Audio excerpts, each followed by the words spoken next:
Bonjour à toutes et à tous et bienvenue dans ce nouvel épisode de Parlons peu, parlons ergo. Vous allez écouter un épisode enregistré à Travaillorama, le panorama du travail qui s'est déroulé à la Maison du Geste et de l'Image à Paris le 29 novembre 2025 sur la thématique Travail et politique. C'était notre tout premier événement public et vous avez été plus d'une 50aine de personnes à venir assister à l'enregistrement des différents formats sur toute la journée. Merci aux participants et aux participantes, mais merci également à vous qui écoutez la rediffusion. En plus du travail des bénévoles, Travaillorama n'aurait jamais été possible sans nos incroyables sponsors, Entropy, Ergonova, Norea Consulting, Card, Ergotech et Ago Conseil. Merci à eux pour leur confiance et leur soutien. Bon, et pour ce 4e épisode de la saison 5, on vous présente un tout nouveau format, le Tribunal des transitions. Allez, un peu de contexte. L'idée de ce format, c'est de mettre en scène un procès symbolique afin de discuter et de débattre des enjeux des transitions écologiques et sociétales sur le travail.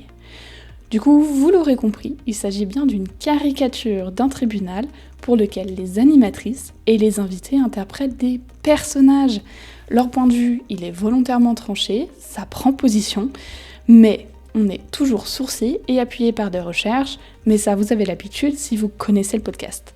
Pour cette première édition du Tribunal des transitions, nous avons eu le plaisir de recevoir Lucie Vorneuve-Nuise, Clémence Denis et Ève Poyet-Catrin. Je n'en dis pas plus et je vous laisse vous faire votre propre avis sur l'issue de ce procès. Toute l'équipe de Parlons peu, parlons ergo et de Travaillorama vous souhaite une bonne écoute. Et je demande donc le silence dans la salle. L'audience du tribunal des transitions est ouverte. Nous sommes le samedi 29 novembre 2025 à 15h02. Le tribunal se réunit pour l'examen de l'affaire 6522 opposant la direction de la conception et de la planification à la direction des espaces verts de la collectivité du Grand Graveau. L'objet du litige porte sur la répartition des responsabilités dans la mise en œuvre du plan de renaturation de la gestion différenciée et de préservation de la biodiversité des espaces publics adopté par la collectivité en 2024. La question qui sera soumise à la Cour est la suivante. Qui doit porter la responsabilité de la conciliation entre soins aux vivants et travail humain ? Les concepteurs, les agents de terrain ou bien les deux? Madame la greffière, veuillez nous rappeler les faits.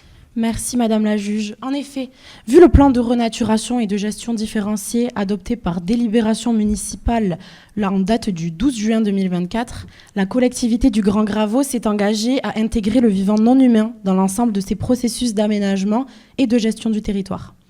Considérant que cette réforme vise à reconnaître la valeur intrinsèque du vivant non humain et bien que ces entités sont dépourvues de personnalité juridique, le tribunal retient qu'ils constituent des acteurs essentiels de la continuité du vivant. Rappelons que dans cette audience, nous distinguons deux grandes catégories, le vivant humain et le vivant non humain. Cette dernière catégorie inclut l'ensemble des êtres biologiques tels que les plantes, les animaux, et les micro-organismes qui possèdent une singularité propre et doivent être distingués des composantes matérielles non vivantes. Le tribunal a statué en session précédente reconnaître ces entités comme intrinsèquement liées aux écosystèmes et fondamentales pour la survie humaine, un sujet au cœur des enjeux de la crise écologique et sociétale que nous vivons actuellement. Il ressort cependant des pièces du dossier qu'un différend oppose deux services de la collectivité. La direction de la conception et de la planification, qui soutient que les agents de terrain doivent assumer la responsabilité opérationnelle du soin aux vivants au nom de leur expertise pratique, et la direction des espaces verts, représentante des agents, estime au contraire que les décisions de conception, les choix techniques et les priorités politiques doivent rester sous la responsabilité des concepteurs. Ce conflit, portant sur la nature et la répartition de la responsabilité, a conduit la collectivité à saisir le tribunal des transitions pour un arbitrage symbolique. Sont donc aujourd'hui appelés à la barre pour l'examen de cette affaire Madame Josiane Pichet, appelée au titre de l'expertise sur les questions de travail. Madame Marguerite Bitume, pour la défense, appelée au titre de son expertise sur les transformations du travail de jardinier. Madame Zoé Poiesis, pour l'accusation, appelée au titre de son expertise sur les relations entre les mondes humains et non humains. Madame la juge, les faits sont rappelés. L'audience peut désormais se poursuivre.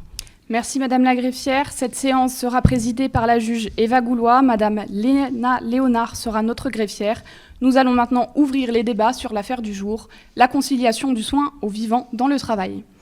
Ma première question sera donc la suivante. Quelles transformations du travail sont nécessaires pour concilier le soin aux vivants humains et non humains, et sur qui repose la responsabilité de ces changements? Les concepteurs, les agents de terrain ou l'organisation dans son ensemble?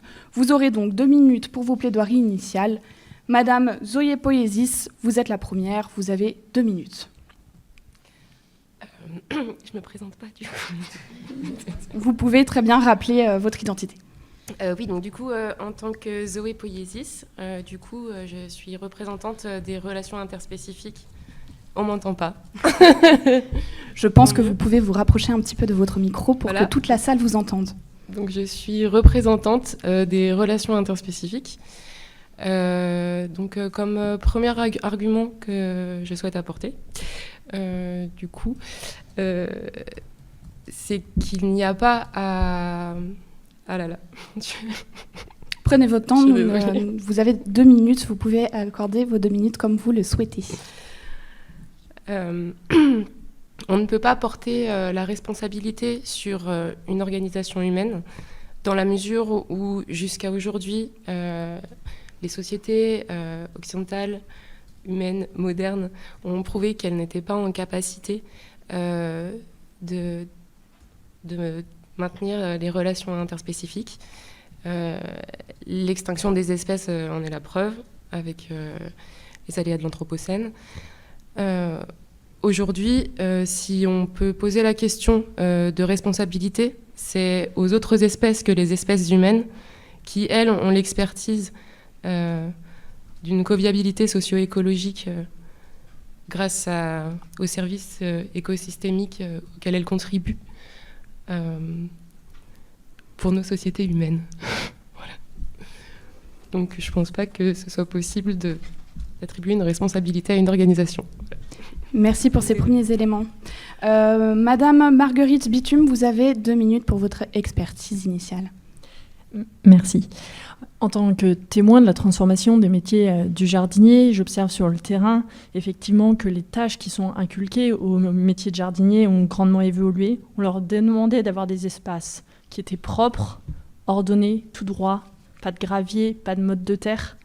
Et là, maintenant, avec toutes ces évolutions de pratique, ce n'est pas juste le métier de jardinier qui est amené à évoluer, mais c'est tout l'ensemble, c'est toute cette approche systémique, c'est aussi bien les achats, la conception, les outils. Actuellement, on nous demande de faire de la fauche ou autre discipline avec des outils inadaptés.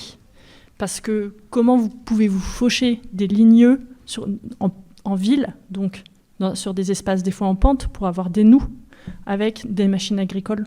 Ce n'est pas possible. Donc cette responsabilité, elle inculque aux concepteurs, aux élus politiques, à tout l'ensemble, et pas forcément seulement aux personnes qui pratiquent, qui sont agents d'entretien, auxquels on demande également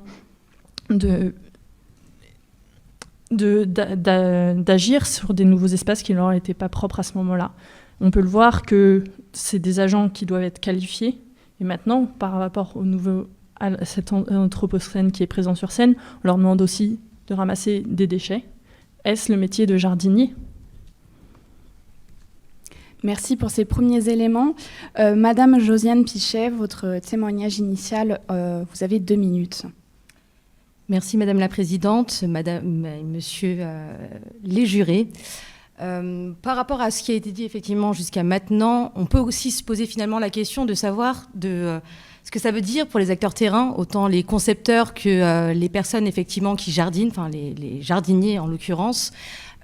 Finalement, c'est tout un chamboulement. Ça veut dire derrière ça, c'est pas seulement finalement l'idée de faire, de pouvoir concevoir eux-mêmes sur quoi ils vont pouvoir travailler au niveau, par exemple, du choix des plantes qui peut être fait, sur finalement le terreau, la méthode de comment on peut irriguer toutes ces plantes. Derrière, c'est vraiment toute la question des attentes. Qu'est-ce qu'on leur demande, et puis rien que sur la question finalement des concepteurs et des jardiniers, ça crée potentiellement une tension entre eux, puisque si avant j'étais concepteur et maintenant je ne le suis plus, si j'étais jardinier avec une fonction plutôt d'exécutant et maintenant effectivement je dois aller plus loin dans mes missions, c'est aussi rechercher quelque chose de différent. Et donc, sur ces éléments, ça amène sûrement des injonctions paradoxales. Y a autant aussi, finalement, de contraintes, de nouvelles contraintes. Ça re-questionne aussi la notion de sens entre les différentes générations. Les anciens, les plus jeunes ne vont pas forcément avoir la même vision de leur propre métier. Et donc, voilà. Mais c'était un peu les éléments que je voulais ramener sur aussi, finalement, quelles ressources pour le faire. On met en place des normes, on fait ce choix sociétal, mais derrière, qu'est-ce qu'on offre à ces professionnels pour effectivement se transformer? Merci à vous trois pour vos examens initiaux. Je me permettrai de rebondir sur la question du fer. Est-ce que Madame Marguerite Bitume, vous avez des éléments peut-être à nous apporter qui pourraient préciser cette question du fer ? Effectivement. Sur cette question du fer, c'est plus que la transformation uniquement des pratiques, c'est la transformation de toutes les conditions, pas forcément que les conditions de travail. Ok, il va faire plus chaud. Oui, on pourrait avoir des chapeaux, davantage d'hydratation sur site. Tout à fait, ça c'est des éléments complètement tangibles et qu'on peut appliquer sur le terrain. Mais c'est toutes les transformations des conditions autres. Nous sommes dans un milieu urbain. Nous avons donc des usagers, des passants, des citoyens ou autres qui ont également un mot à dire. On est dans un milieu extrêmement entreprisé. On a énormément de béton. Les événements extrêmes sont de plus en plus importants également. Comment gère-t-on ces pluies ? Est-ce à nous, les jardiniers, de devoir ramasser les arbres des branches qui tombent après chaque tempête ? Ou doit-on avoir, au sein de notre collectivité, une équipe sur ces plans de continuité ? Oui, et d'ailleurs à ce propos, il me semble, Madame Zoé Poiesis, que lors de notre entretien préalable, nous avions discuté de justement cette question des conditions et à quelles conditions méthodologiques aussi est-ce que l'on peut questionner cette transformation. Vous nous donniez l'exemple du bois mort. Pourriez-vous, s'il vous plaît, nous préciser les éléments que vous aviez entendus lors de cet entretien préalable ? Alors, on m'entend comme ça. Sur la question de la gestion du bois mort, difficile d'identité. La ville de Lyon a travaillé avec des ateliers de co-création, des agents de la ville, des agents techniciens de la ville, une association naturaliste, des espèces par millions, et une méthode et des designers, et une méthodologie centrée sur les espèces saproxyliques pour pouvoir repenser le design d'organisation du cycle du bois mort. Jusqu'alors, la ville ne pensait pas du tout aux externalités que cela pouvait produire, et aussi aux formes d'extractivisme, qui étaient aussi celles de la destitution d'un écosystème de biodiversité. Du coup, à travers l'étude et l'observation de l'espèce saproxylique, qui ne vit qu'à travers le cycle du bois mort, on a pu réimaginer un design des organisations qui prennent en compte le fait de laisser le bois en place en ville, voilà, pour améliorer les écosystèmes. Voilà. D'où la nécessité, du coup, d'introduire les non-humains dans le design des organisations humaines. Madame Josiane Bitume, est-ce que vous auriez une réaction par rapport à ça ? Je dirais quid du travail. Enfin, là-dessus, effectivement, on amène à l'heure actuelle des choses autour d'une pratique, mais on ne se pose pas la question de ce que ça peut engager au niveau du travail de la personne qui le fait. Il est urgent, en tout cas, de travailler la question de la méthodologie, de comment on s'y prend sur ces transformations. À part, effectivement, créer éventuellement une guerre au sein même de ce service malheureux, puisque ces concepteurs vont mal vivre potentiellement le fait de perdre leur seule activité, et finalement, de l'autre côté, on va quelque part les déposséder en demandant effectivement à ces jardiniers de le prendre. Alors avec effectivement quelque chose qui peut être mal vécu des deux côtés. À nous de créer potentiellement quelque chose autour d'une méthodologie pour le permettre. Je rajouterais aussi qu'effectivement, les jardiniers sont au cœur, et là, on le perçoit, ce poids de leur activité. Enfin, c'est assez impressionnant. Enfin, ça peut à la fois être très bénéfique, mais ça peut aussi faire peur, même pour eux. J'aimerais peut-être pas être à leur place, clairement, où il va falloir sûrement repenser potentiellement leur place dans cette organisation, potentiellement regarder regarder l'organigramme, revoir potentiellement aussi sur quoi ils sont rémunérés. C'est aussi des choses qui doivent être prises en compte. Ce n'est pas seulement l'application même d'une directive, mais on voit bien que là, dans cette situation, ça vient re-questionner beaucoup plus de choses. Madame Bitume, je vous en prie. Effectivement, sur ce point, nous sommes prêts à travailler avec les DRH sur l'augmentation des primes, par exemple, liées aux activités, pour avancer sur ces questions d'enjeux écologiques et sociaux, bien évidemment. Et comme vous le savez, effectivement, dans les rapports d'activité que vous pouvez lire, nous avons une augmentation du nombre d'espaces verts de 5 hectares par an, sans pour autant une augmentation de l'effectif de la masse salariale. Comment est-ce possible ? Avant que nous poursuivions sur les prochains éléments, est-ce que Madame Pichet, Madame Bitume ou Madame Poyesis, vous avez des éléments à rajouter ? Complètement. Madame Pichet, je vous en prie. Quand les seuls effectivement remèdes sont effectivement quelque chose autour d'une prime, alors qu'on voit que derrière ça il y a toute une part de la reconnaissance, et aussi finalement même de leur cursus, de leur formation, d'une responsabilisation assez importante au niveau des attendus, au niveau de la collectivité. Finalement, ce ne sont plus que des jardiniers, ce sont des personnes qui prennent soin de ce vivant et qui, en plus, derrière ça, ont une responsabilité forte, notamment sur des questions d'utilisation de l'eau, au vu de la perte, en tout cas de cet usage. On doit faire le plus attention. Et finalement, on ne reconnaît leur travail qu'à partir d'une rémunération. Cela, effectivement, semble poser problème. Madame Bitume. De notre côté, on peut également s'engager dans des actions pour œuvrer sur cette conciliation entre le non-vivant et le vivant, que ce soit comme certaines métropoles, même si nous ne sommes pas à ce stade-là, de passer de direction des espaces verts en direction nature en ville, d'inclure dans les entretiens annuels des objectifs aussi écologiques, de revoir certaines pratiques. Nous avons également des chargés de mission d'agriculture urbaine, de transition liée à l'éco-pâturage ou autre. Peut-être devrions-nous également avoir des personnes qui œuvrent sur les questions de facteurs humains, de prise en compte de ces facteurs de changement ou non-changement dans nos pratiques des métiers des jardiniers.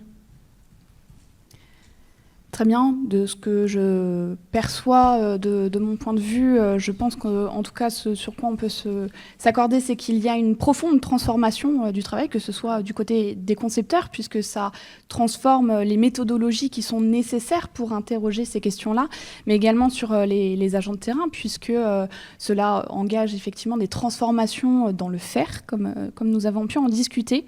La prochaine question et les prochains axes que nous souhaitons aborder au sein de cette cours, c'est comment est-ce que nous pouvons rendre visibles et légitimes les résultats de ces transformations du travail pour les agents, les concepteurs, les institutions, mais également, et nous avons commencé à en discuter, du côté des citoyens et des habitants, afin d'éviter l'invisibilisation et les conflits de représentation qui en découlent. Madame Zoé Poyesis, nous vous donnons la parole. Vous nous aviez parlé lors de l'examen préalable d'un projet de sensibilisation mené auprès de plus jeunes dans une école. Pouvez-vous nous en dire quelques mots, s'il vous plaît ? Oui. Donc un projet de sensibilisation aux relations interspécifiques a été réalisé dans une école de Lyon.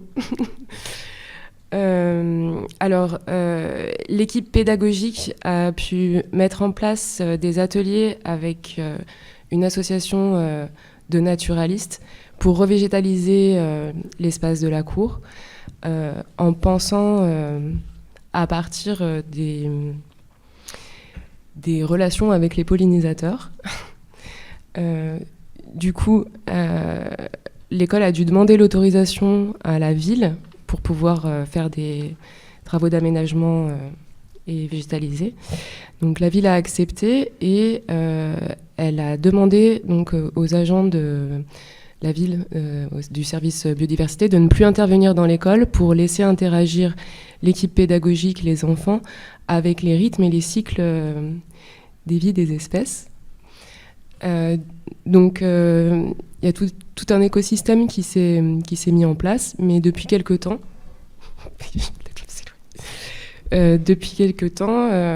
l'équipe pédagogique a eu la mauvaise surprise de découvrir que certaines espèces disparaissaient, des tontes, des coupes, du désherbage, du coup se réalisaient alors que personne n'avait rien demandé. Et du coup, ils ont compris que c'était un technicien de la ville, donc qui n'est pas de la biodiversité, qui intervenait par lui-même en croyant bien faire pour pouvoir apporter bien-être aux personnes de l'établissement scolaire, ce qui n'était pas du tout le cas. Voilà. Merci beaucoup pour ces éléments. Madame Josiane Pichet, est-ce que vous avez des éléments à nous apporter à propos de ce conflit qui semble sous-jacent et émerger dans le témoignage de Madame Poyédis ? Bien entendu. Alors il faudrait à cet endroit-là, prendre un peu de hauteur, il me semble, parce que derrière ça, c'est finalement aussi qu'est-ce que ça veut dire, en tout cas, qu'est-ce que ça dit de la mise en visibilité des compromis qui peuvent être faits au niveau vraiment décisionnaire, au niveau finalement de l'institution, au niveau des concepteurs vis-à-vis des personnes qui y travaillent. Et là, on voit à cet endroit-là qu'il y a des différentes logiques et qu'il y a des contradictions qui se font, qui sont quand même questionnantes, et où finalement où sont ces lieux de régulation qui permettent à ces différentes, on va dire, personnalités, de pouvoir échanger sur ces questions de choix, ces choix qui peuvent être faits. C'est différentes visions, on est vraiment sur des questions de point de vue où là, c'est symptomatique d'un dialogue qui ne s'est pas fait. Merci beaucoup pour ces éléments. Madame Marguerite Bitume, est-ce que vous, de votre côté, vous avez des éléments à apporter à la Cour ? Oui, tout à fait. Donc, les collectivités, comme la collectivité de Grand Graveau, on est des acteurs pionniers pour réduire les pressions qui sont faites sur la biodiversité. Le métier de jardinier, c'est un acteur. Le jardinier est un acteur central de cette transition écologique et sociale en milieu urbain, effectivement. Mais là, pour la majorité des agents de terrain, ce travail bien fait, ça se fait par des critères, ça renvoie à des critères esthétiques où tout doit être droit, carré, propre. Et donc, on est vers une évolution des critères de satisfaction et donc de sens au travail également. Et on passe donc d'un rôle de jardinier horticulteurs vers des jardiniers qui seraient gardiens du vivant, qui seraient experts dans les sols, qui seraient médiateurs avec les enfants. Donc tout un autre panoplie de métiers de jardinier, quelque chose, si je puis dire. Et donc cette évolution du métier de jardinier pour passer d'un rôle d'embellisseur à un rôle d'acteur des infrastructures de santé publique pour les politiques urbaines, ça implique un engagement qui est collectif, mais aussi des choix politiques et institutionnels qui soient forts. J'ai entendu le terme de travail bien fait qui me semble rejoindre des éléments que vous avez pu soulever lors de l'examen préalable, Madame Josiane Pichet. Est-ce que vous auriez peut-être des choses à préciser à ce propos qui semble désigner une transformation dans l'objet ou de la description de ce travail bien fait ? En fait, en tout cas, c'est la partie visible du travail qui est effectivement la beauté. En tout cas, est-ce que le travail, alors si je reprends les éléments qui ont été donnés, est-ce que bien faire son travail, c'est un esthétisme ou effectivement c'est de laisser vivre ce vivant ? Mais du coup, ça ne donne pas la même lisibilité vis-à-vis de la société qui peut être aussi elle, dans une attente d'avoir de beaux espaces, des choses bien structurées. Et donc là, il y a des choses qui se jouent en interne sur effectivement le sens qu'on y met, la reconnaissance qu'on peut avoir là-dessus. Et donc ça passe effectivement par une vision commune, en tout cas de mettre en visibilité tout ce travail autour de l'élaboration du travail bien fait. Et ça, ce ne sera pas fait que par le jardinier avec ses collègues. Là, on voit dans cette situation qu'il est nécessaire d'y mettre, en tout cas, toutes les parties pour effectivement bien reconnaître ce travail. Madame Bitume, vous vouliez réagir ? Oui, effectivement, sur ce dernier point, on voit ces dernières années une grande transformation également dans nos pratiques de travail on associe de plus en plus les citoyens, les usagers dans nos travaux, aussi bien dans la conception, lors des choix par exemple pour aménager une nouvelle place, que également des fois dans les travaux d'entretien avec des participations également par exemple des dons d'arbres ou autres des plantations. Parce que les usagers ont une maîtrise de l'usage. Les usagers, c'est ceux qui vont s'approprier ces espaces, mais c'est aussi ceux qui font des demandes sociales. C'est aussi eux qui votent pour nos élus. C'est aussi ces personnes-là qui, en fait, dégradent nos espaces. Donc, ils ont une certaine maîtrise de ces aspects-là. Donc, on les associe et on essaye aussi de se professionnaliser sur ces espaces-là. Mais c'est toutes ces questions de médiation en fait, citoyenne, c'est tout à fait partie des perspectives qu'on subit plus ou moins, sur lesquelles on essaye d'avancer. Pour ces questions de visibilité aussi des métiers et de cette conciliation entre le vivant et le non-vivant, c'est potentiellement aussi d'avancer sur ces questions où on va indiquer l'investissement, les budgets d'investissement, mais on indique encore très rarement les budgets de fonctionnement pour tout nouveau projet. Et donc, par des moyens peut-être concrets et très tangibles, c'est aussi une façon de travailler, de rendre visibles tous ces acteurs du care du territoire. Parce que ces acteurs du care du territoire, on pense souvent que c'est des acteurs très souvent féminins sur les questions du social, mais aussi c'est tous ces acteurs bien souvent très masculins dans les agents techniques qui sont sur l'espace public et qui œuvrent aussi pour des villes apaisées et conviviales. Merci pour ces éléments. Madame Zoé Peuyesis, une question par rapport à la mise en visibilité justement des résultats de ce travail. Comment est-ce que avez-vous des éléments peut-être à apporter par rapport à la façon dont cette école a pu mettre en débat avec ce technicien les éléments qui ont permis peut-être de s'orienter vers une voie de résolution ou en tout cas de mise en discussion? Ça n'a pas été encore ouvert. D'accord. Voilà, donc Très je bien. peux pas en parler. Il me semble pourtant, vous vouliez peut-être préciser quelque chose. J'allais vous interroger parce que ce n'est pas la première expérience que vous avez justement de mise en discussion de différents mondes et de différents professionnels.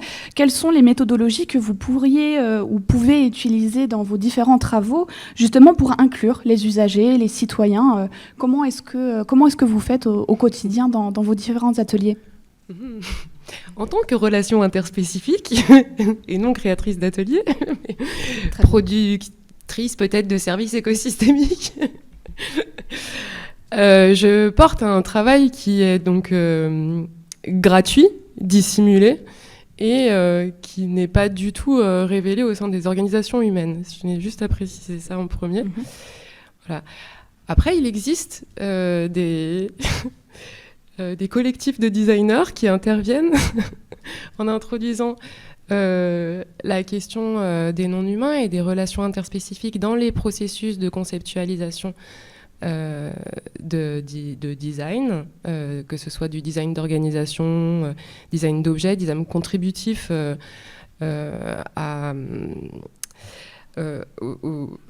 pour fournir le gîte et le couvert aux autres espèces.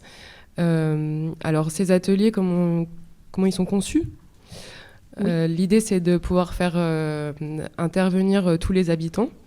Donc pour les non-humains c'est un peu complexe. On réunit une majorité de parties prenantes humaines différentes. Et après, on fait intervenir des expertises situées qui peuvent être des naturalistes Ou alors, ça peut être aussi des personnes qui travaillent avec une relation avec les autres espèces pour pouvoir discuter, avoir un débat, mais à partir d'une situation biocentrée, une problématique biocentrée, qui est de soutenir l'habitabilité d'une espèce. Et c'est comme ça qu'on redessine un avenir possible pour les générations futures. Merci. Madame Josiane Pichet, est-ce que vous avez des éléments complémentaires à nous apporter justement sur la façon de mettre en discussion différents mondes, d'inclure différents points de vue sur les questions de transformation du travail ? Eh bien, si on revient à quelque chose de très pratico-pratique, une réunion, effectivement, généralement, avec la population, ça se fait le soir. C'est simple, c'est efficace. Un jardinier, ça travaille le matin. Généralement, effectivement, c'est une généralité. Par rapport rien qu'à la question, effectivement, de la température. Enfin, voilà, il y a des choses, effectivement, qui sont liées à ça. Puis aussi à une culture, une habitude, des pratiques qui se sont installées au fur et à mesure. Effectivement, c'est comment on crée finalement derrière ça ces lieux. C'est-à-dire que ça veut dire que derrière ça, au niveau de l'organisation, il faut repenser aussi même le travail, l'organisation, créer ces lieux, leur permettre effectivement de pouvoir prendre et donner leur point de vue dans ces endroits. Ça veut dire qu'on va peut-être attendre d'eux d'être moins sur le terrain et plus effectivement dans ces espaces. Et donc ça, derrière ça, ça pose aussi des questions de modèle économique. Et donc c'est ces éléments-là qui sont aussi à penser, parce que voilà, travailler c'est un fait, militer c'est une autre chose, mais effectivement être jardinier et passer ses soirées sur son temps personnel pour potentiellement donner son point de vue, ça pose des questions. Ça veut dire jusqu'où on va au niveau de la société pour permettre effectivement cette vie commune entre ces différentes espèces. Merci beaucoup. Madame Bitume, est-ce que vous avez des éléments complémentaires à apporter ? Je peux potentiellement rapporter des éléments de témoignage issus de mes collègues. C'est que les contacts qu'ils vont avoir avec les habitants, les usagers, ça va être de manière informelle. Un agent traversant un parc, on l'interpelle pour lui faire une plainte parce que il faudrait tondre la pelouse à ras, alors que ça ne va pas être les directives données par sa direction. Ça va être des félicitations quand on va planter des petites pensées et un petit moment nostalgique pour la mamie du 4e étage, mais ça ne va jamais être des remerciements dans cette période, par exemple en novembre, où on est en train de ramasser les feuilles, où potentiellement on pourrait aussi faire du déneigement ou toute autre action qui vont être moins valorisées. On revient sur des critères donc esthétiques, mais un remerciement, juste des apports de reconnaissance aussi au niveau des usagers, potentiellement, ça passe aussi par des actions de moins altérer les espaces verts et donc de respecter aussi le travail fourni par les agents, de ne pas jeter des papiers, de ne pas écorcer des arbres ou autres. C'est une façon aussi de reconnaître sans aller vers une institutionnalisation de rendez-vous, de concertation ou autre, ou également en tant que jardinier, souvent de catégorie C, potentiellement avec un bagage technique plutôt très terrain, une prise de parole ou de se sentir dans des éléments, des bulles sociales qui ne sont pas les siennes, c'est également le mettre en difficulté. Ne pas aller sur le terrain qui est lui un terrain familier. Est-ce réellement le légitimité dans sa position ? Je ne suis pas sûre. Il faut peut-être reprendre certains codes qui correspondent également à la pratique des métiers de jardinier pour avancer sur cette conciliation. Merci. J'ai l'impression, la sensation d'entendre dans ces différents témoignages finalement une injonction paradoxale entre des attentes qui peuvent provenir de différents sens, de différents endroits, de différentes personnes, de différentes parties prenantes. Est-ce que, Madame Zoé Poiesis, vous avez des éléments à ajouter, peut-être concernant effectivement des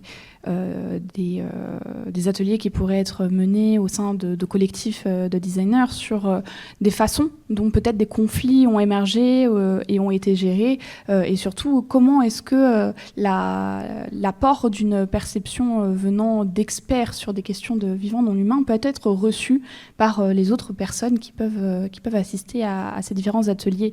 Est-ce que cela peut faire émerger des conflits? Si oui, est-ce que vous auriez des exemples à apporter à la cour, s'il vous plaît? Ma question était peut-être un peu longue. Si vous souhaitez que je précise, n'hésitez pas à me le dire.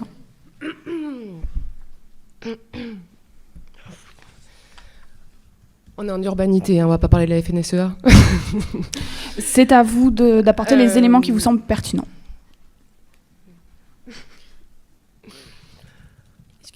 Les conflits. Alors, donc, les conflits qui ont pu apparaître lors des ateliers centrés relations interspécifiques. Exactement. Est-ce que vous en avez déjà entendu parler? Est-ce que c'est quelque chose qui existe ou non? Le nom peut être effectivement très intéressant à développer sur la façon dont peut-être ces ateliers ont été réalisés. Si oui, même question. Alors, finalement. bien sûr qu'au départ de l'atelier, il y a énormément de débats, déjà au départ. Voilà. Et au fur et à mesure, avec la découverte de l'importance des cycles de vie des espèces, des rythmes, de leur sensibilité, leur manière de percevoir et de la pression qui est effectuée sur elles, il est difficile pour les personnes qui participent aux ateliers de ne pas se placer de leur côté.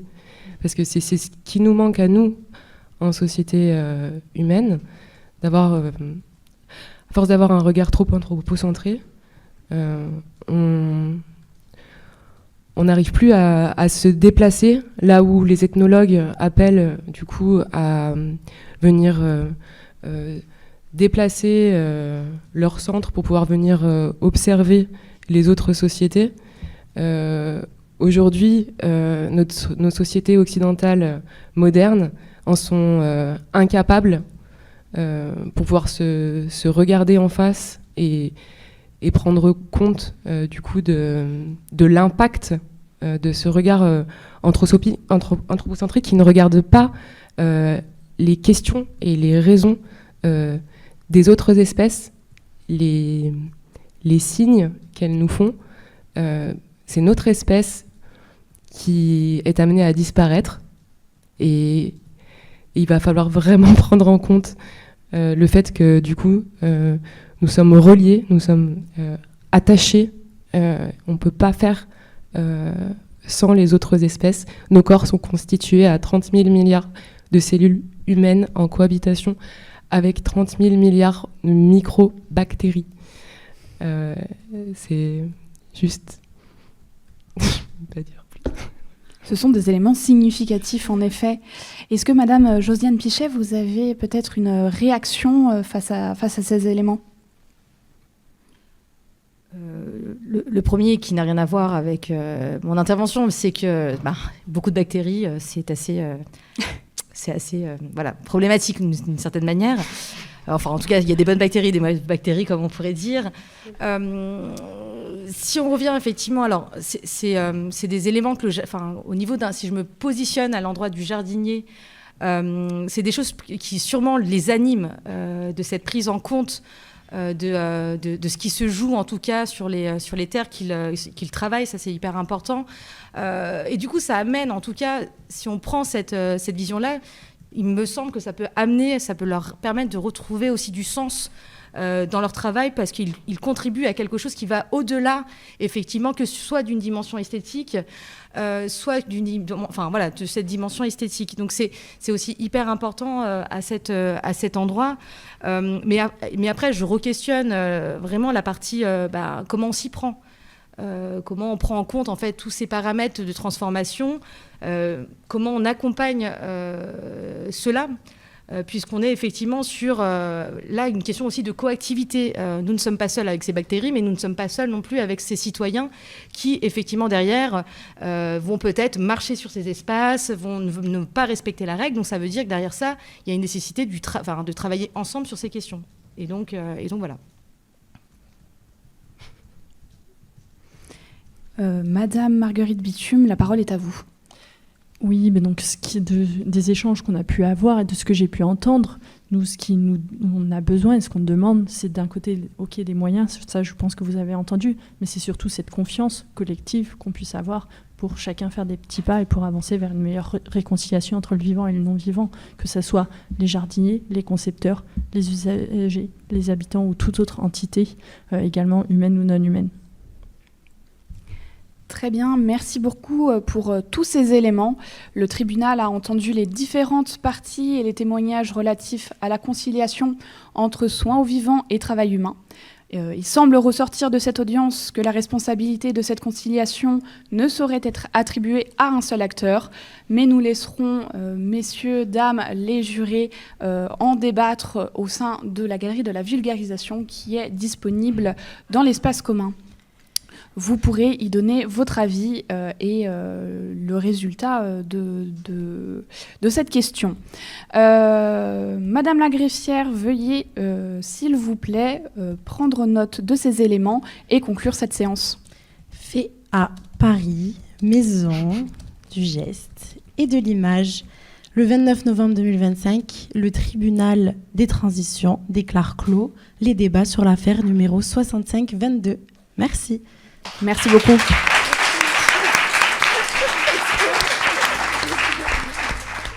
On espère que cet épisode vous a plu. Nous remercions encore une fois les sponsors de Travaillorama, Entropie Ergonova, Norea Consulting, Card, Ergotech et Ago Conseil.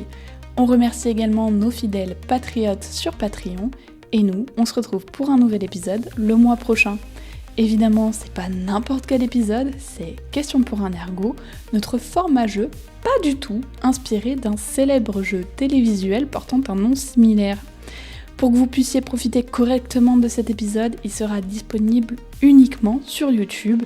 C'est donc l'occasion de vous abonner si c'est pas encore fait pour être sûr de ne pas le louper. Et si vous voulez être encore plus sûr de ne manquer aucune actualité de Parlons peu, parlons ergo, vous pouvez nous suivre sur nos réseaux LinkedIn et Instagram. À bientôt!